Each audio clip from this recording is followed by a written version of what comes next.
আপনি তো এই সংবিধানের অধীনে শপথ নিয়েছেন, এই সংবিধানকে রক্ষা করার জন্য শপথ নিয়েছেন, আপনি এই রাষ্ট্রপতি সংবিধানের নির্বাচিত রাষ্ট্রপতির হাতে শপথ নিয়েছেন, তাহলে আপনার সাহস থাকলে বিপ্লবী সরকার করলেন না কেন? আপনার যদি এত সাহস সংবিধান ছুঁড়ে ফেলে দিবেন, আপনি বিপ্লবী সরকার করলেন না কেন? বিপ্লবী সরকার করে এখন বলতেন ইয়েস আসেন আমরা রাষ্ট্র নতুন করে গঠন করি। এই রাষ্ট্রের সংস্কারের জন্য দরকার হচ্ছে বাংলাদেশের মানুষের অভিপ্রায় কি, বাংলাদেশের মানুষের ইচ্ছা কি, বাংলাদেশের মানুষের উইশ অ্যান্ড উইল কি, বাংলাদেশের মানুষ কি চায়, এইটার উপর ভিত্তি করে হবে সংস্কার। মোশাররফ আহমেদ ঠাকুর, আমরা যেটি নিয়ে আলোচনা করছিলাম, ডক্টর মোহাম্মদ ইউনূস জাতিসংঘের যেসব অনুষ্ঠানে কথা বলেছেন, বিশেষ করে মার্কিন যুক্তরাষ্ট্রে, সেখানে বিদেশি বন্ধুদের যে বাংলাদেশের গণতন্ত্র, রাষ্ট্র কাঠামো, সরকার কাঠামোতে নানামুখী যে সংস্কার এবং সুশাসন প্রতিষ্ঠার জন্য যে অঙ্গীকার, সেখানে অনেক সহযোগিতা চেয়েছেন এবং তারা পূর্ণ সহযোগিতার আশ্বাস দিয়েছেন। রাষ্ট্র কাঠামোর পূর্ণ সংস্কার এই মুহূর্তে প্রয়োজন, নাকি আমাদের নির্বাচন কেন্দ্রিক সংস্কারের দিকে আমাদের মনোযোগী হওয়া উচিত? ধন্যবাদ জাহিদ ভাই। আপনি রাষ্ট্র এবং এনজিওর মধ্যে একটি পার্থক্য আছে। এনজিওরা সবসময় বলে আমি এই কাজটা করব, আপনি আমারে একটু সহযোগিতা করেন। রাষ্ট্রের সংস্কারের জন্য অন্য রাষ্ট্রের সহযোগিতার দরকার নাই। এই রাষ্ট্রের সংস্কারের জন্য দরকার হচ্ছে বাংলাদেশের মানুষের অভিপ্রায় কি, বাংলাদেশের মানুষের ইচ্ছা কি, বাংলাদেশের মানুষের উইশ অ্যান্ড উইল কি, বাংলাদেশের মানুষ কি চায়, এইটার উপর ভিত্তি করে হবে সংস্কার। অন্যের সহযোগিতার উপর সংস্কার নির্ভর করে না। এইটা হচ্ছে এনজিও এবং রাষ্ট্রের মধ্যে পার্থক্য। মূল কথাটা হচ্ছে এইটা। আমি আপনাকে বলি, আমার বাংলাদেশ 1971 সালে আমি লক্ষ লক্ষ মানুষ এখানে শহীদ হয়েছে,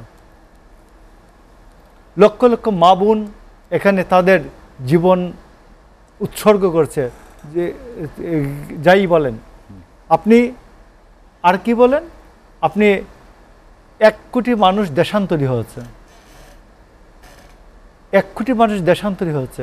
আমার 11টা সেক্টরের কমান্ডার আছে। তো এত রক্তক্ষয়, এত বড় মুক্তিযুদ্ধ সারা পৃথিবীতে যে ইতিহাস মুছে ফেলার নয়, আপনি 24-এর আগে সব ইতিহাস মুছে ফেলতে চান? কার স্বার্থে? কে লাভবান হয় এখানে? আপনি 24-এর আগের আমার 11 সেক্টর কমান্ডার শফিউল্লাহ, জিয়াউর রহমান, খালেদ মোশাররফ সব মুছে ফেলবেন, সব মুছে ফেলবেন। আমার স্বাধীনতার ঘোষণাপত্র সব মুছে ফেলবেন।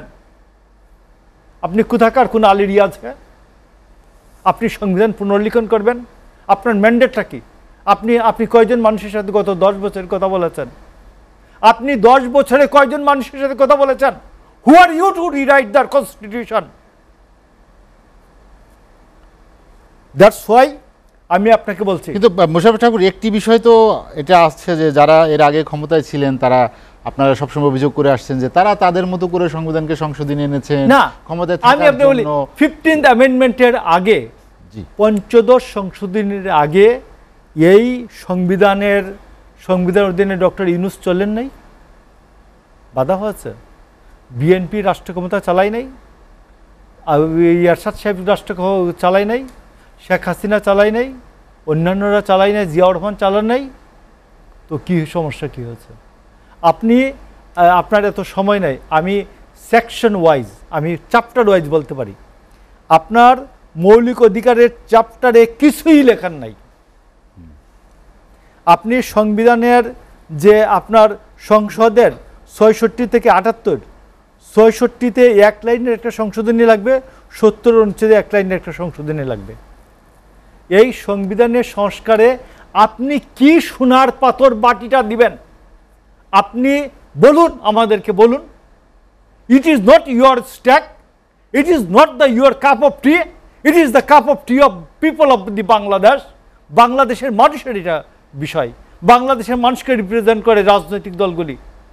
আপনি বাংলাদেশের রাজনৈতিক দলগুলির সাথে আলাপ করেন, কি সংবিধানের কি সংস্কার লাগবে, আলাপ করেন দেখি। আলাপ করে আপনি বলুন যে ইয়েস আমরা একটা কনসেনসাস ফর্ম করলাম, এই জায়গাগুলিতে, এই অনুচ্ছেদগুলিতে আমরা এই সংশোধনী যেই ক্ষমতায় যাই আমরা আনব। আর আপনি যে ক্ষমতায় বসে আছেন আপনার রেটিফিকেশন লাগবে না? আপনার রেটিফাই কে করবে?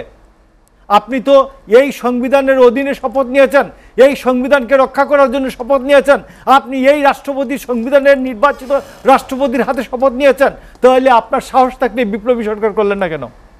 আপনার যদি এত সাহস সংবিধান ছুঁড়ে ফেলে দিবেন, আপনি বিপ্লবী সরকার করলেন না কেন? বিপ্লবী সরকার করে এখন বলতেন ইয়েস আসেন আমরা রাষ্ট্র নতুন করে গঠন করি। কি বললেন তাজ ভাই? আপনি তো আপনার তো সেই সাহস হয় নাই, আপনার তো সেই সাহস হয় নাই। আপনার যারা পৃষ্ঠপোষক, আপনার যারা প্রভু, ওরা তো বলে নাই সেই দিন যে আপনি বিপ্লবী সরকার করেন, কারণ আমেরিকা বিপ্লব পছন্দ করে না। আমেরিকা বিপ্লব পছন্দ করে। বিপ্লবী সরকার হলে কনস্টিটিউশন স্টপ করতে হইতো। বিপ্লবী সরকার হলে প্রথমেই আপনি কনস্টিটিউশন বাতিল করবেন, বিপ্লবী সরকার, অথবা প্রস্তাবন করবেন, স্থগিত করবেন। আপনি তা তো করেন নাই। আপনি বলছেন এই সরকার, এই সংবিধান ইজ রাইট, এই প্রেসিডেন্ট ইজ রাইট, আমরা এই প্রেসিডেন্টের উপদেষ্টা হলাম। তাইলে এখন আপনি পুনর্লিখন করবেন কেন? আপনি এখন পুনর্লিখন করার আপনার রাইট নেই। আপনি সেই ট্রেন্ড আপনার জন্য ছেড়ে দিয়েছে। তো এই জন্য আপনাকে বলছি। আর এরপরে আপনি যাকে দিয়েছেন, গত 10 বছর উনি কয়শো মানুষের সাক্ষাৎকার নিয়েছেন, কয়শো মানুষের সাথে তার দেখা হচ্ছে। সংবিধান হচ্ছে, সংবিধান ইজ নট ল, সংবিধান আইন নয়, সংবিধান হচ্ছে মানুষের সর্বোচ্চ অভিপ্রায়ের নাম সংবিধান। It's a contact between people and state. তো এই জন্য আমি আপনাকে বলছি যে বাংলাদেশের সমস্ত আন্দোলনের মূল কথা ছিল গণতন্ত্র এবং নির্বাচন। এই গণতন্ত্র এবং নির্বাচন, গণতন্ত্রই সব, নির্বাচনই গণতন্ত্রের শেষ কথা না, কিন্তু নির্বাচন গণতন্ত্রের দরজাটাকে উন্মোচিত করে। আপনি এই নির্বাচনের দরজা বন্ধ রেখে আপনি ভিতরে পলিথিন নিয়ে খেলতেছেন কেন? আপনি কে বলেছে এইগুলো করতে? এইগুলি আগের সরকাররা করে নাই, পরের সরকাররাও করবে। অন্যান্য বিষয় আসলে যেগুলি আছে সেইগুলি করবে। আপনি যে নির্বাচনের জন্য যে প্রয়োজনীয় সংস্কার যেগুলি আছে, police reform, yes police reform, police কাজ না করলে এইখানে রিফর্মেরটা ঠিক করেন। পুলিশ রিফর্মকে যদি আপনি মনে করেন যে ডিসির আন্ডারে দিবেন, ডিসিকে জয়েন্ট সেক্রেটারি করে দেন, দিয়া ডিসির আন্ডারে দিয়ে দেন পুলিশ। আগে যেভাবে ছিল, আগে ডিসিদের আন্ডারে পুলিশ ছিল, এসপি সাহেব ছিল। আপনি আনেন ইউরোপ আমেরিকা কোথাও থেকে আনবেন পুলিশ কিভাবে চলে, ইউরোপের পুলিশ কিভাবে চলে, যারা এক্সপার্ট আছে, পুলিশের এক্সপার্ট আছে, ওদেরকে ডাকেন, ডেকে জিজ্ঞেস করেন পুলিশ রিফর্মের এইটা।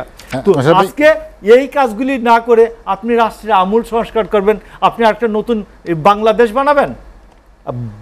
24 আগে বাংলাদেশকে মুছে দেওয়ার প্রশ্নে বিএনপি, আমার মনে হয় বাংলাদেশের কোনো রাজনৈতিক দলই এটা সমর্থন করবে না।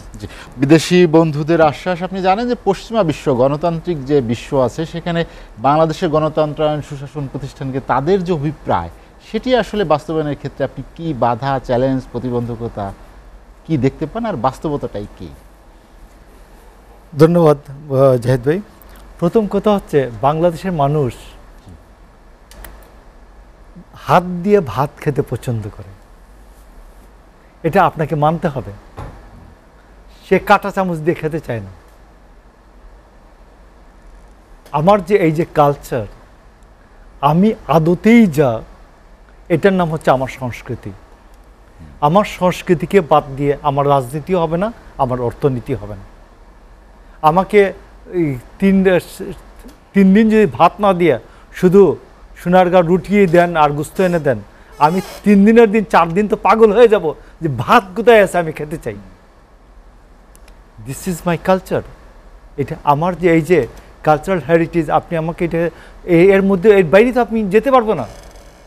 আপনার সংবিধান, গণতন্ত্র সমস্ত বিষয়ে আপনি এতটুকুনি বাংলাদেশের মানুষের জন্য কোনটা প্রযোজ্য এটা বাছাই করবেন।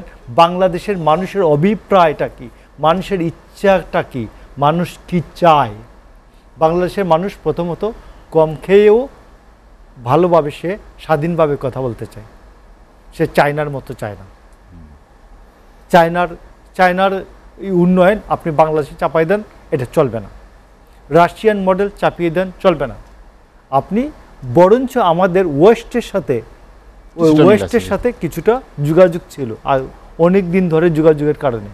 তো ওয়েস্টমিনিস্টার টাইপ অফ ডেমোক্রেসিটা আমরা এখানে প্র্যাকটিস করেছি। তো এটা চলেছে মোটামুটি ভালো চলছে তো 30 বছর 30-35 বছর চলতেছিল। তো সেইখানে এখন আমি আপনাকে বলছি যে চ্যালেঞ্জগুলি হবে, চ্যালেঞ্জটা হবে যদি বাংলাদেশের মানুষের অভিপ্রায়ের বাইরে যান। বাংলাদেশের অভিপ্রায় আমি আপনাকে বলছি 2011 সালে যদি শেখ হাসিনা এই তত্ত্বাবধায়ক সরকার বাতিল না করতেন, 14 সালে একটা জেনুইন নির্বাচন হতো, কোনো ঝামেলা কি হইতো আপনি মনে করেন? 2018 বা 19 সালে আরেকটা জেনুইন নির্বাচন হইলে এইসব গণ অভ্যুত্থানের কোনো প্রয়োজন হইতো? কিছুই হইতো না।